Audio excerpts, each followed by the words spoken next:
I believe WP, Omnicom, Dentsu, we've already seen quite a bit in their stock price, but they're going to miss numbers drastically this year. They're going to have to reforecast, readjust.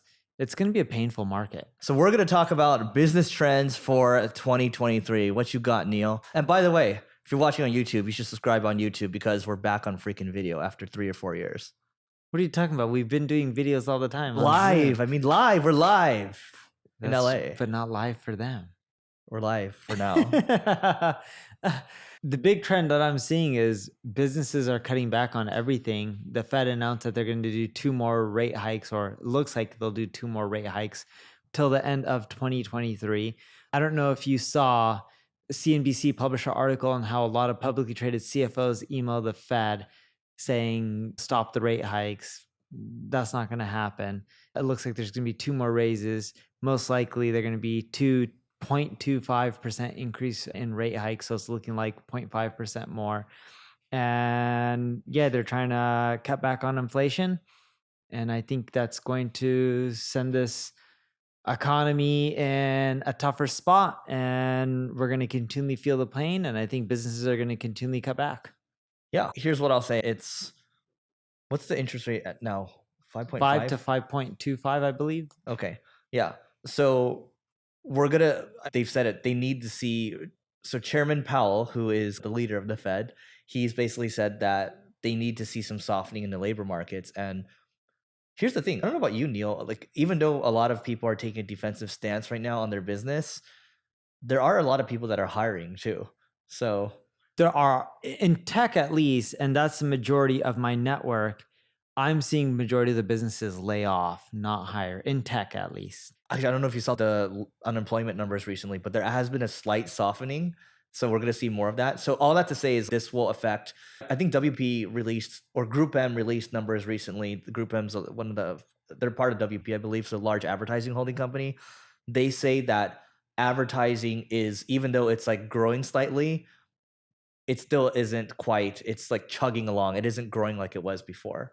It's not growing. I believe WP, Omnicom, Dentsu, we've already seen quite a bit in their stock price, but they're going to miss numbers drastically this year. They're going to have to reforecast, readjust. It's going to be a painful market.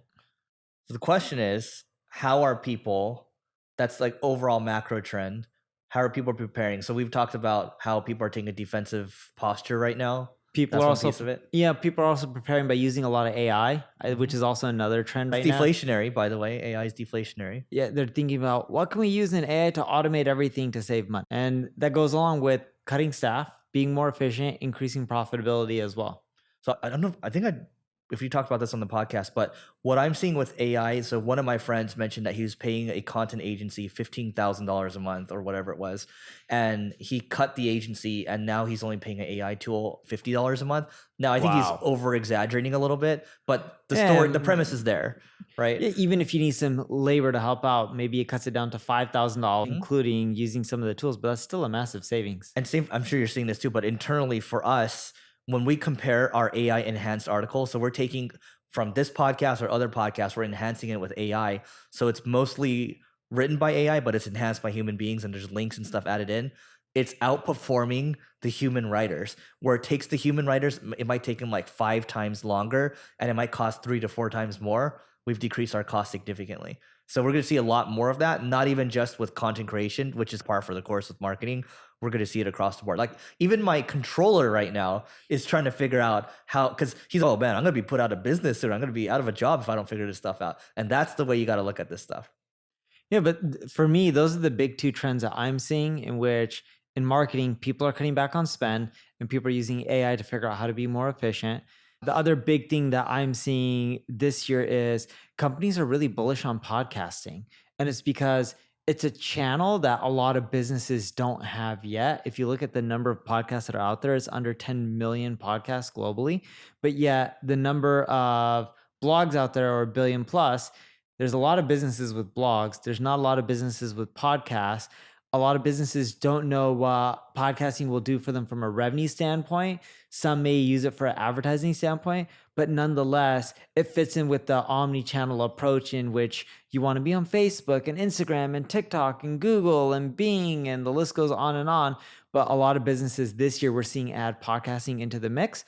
And it's not costing them much because what they're doing is they're just buying microphones from Amazon, spending a few $100s for their setup and just recording and then popping it out there. Most of them aren't even spending a ton of money on editing, which a lot of people are okay with.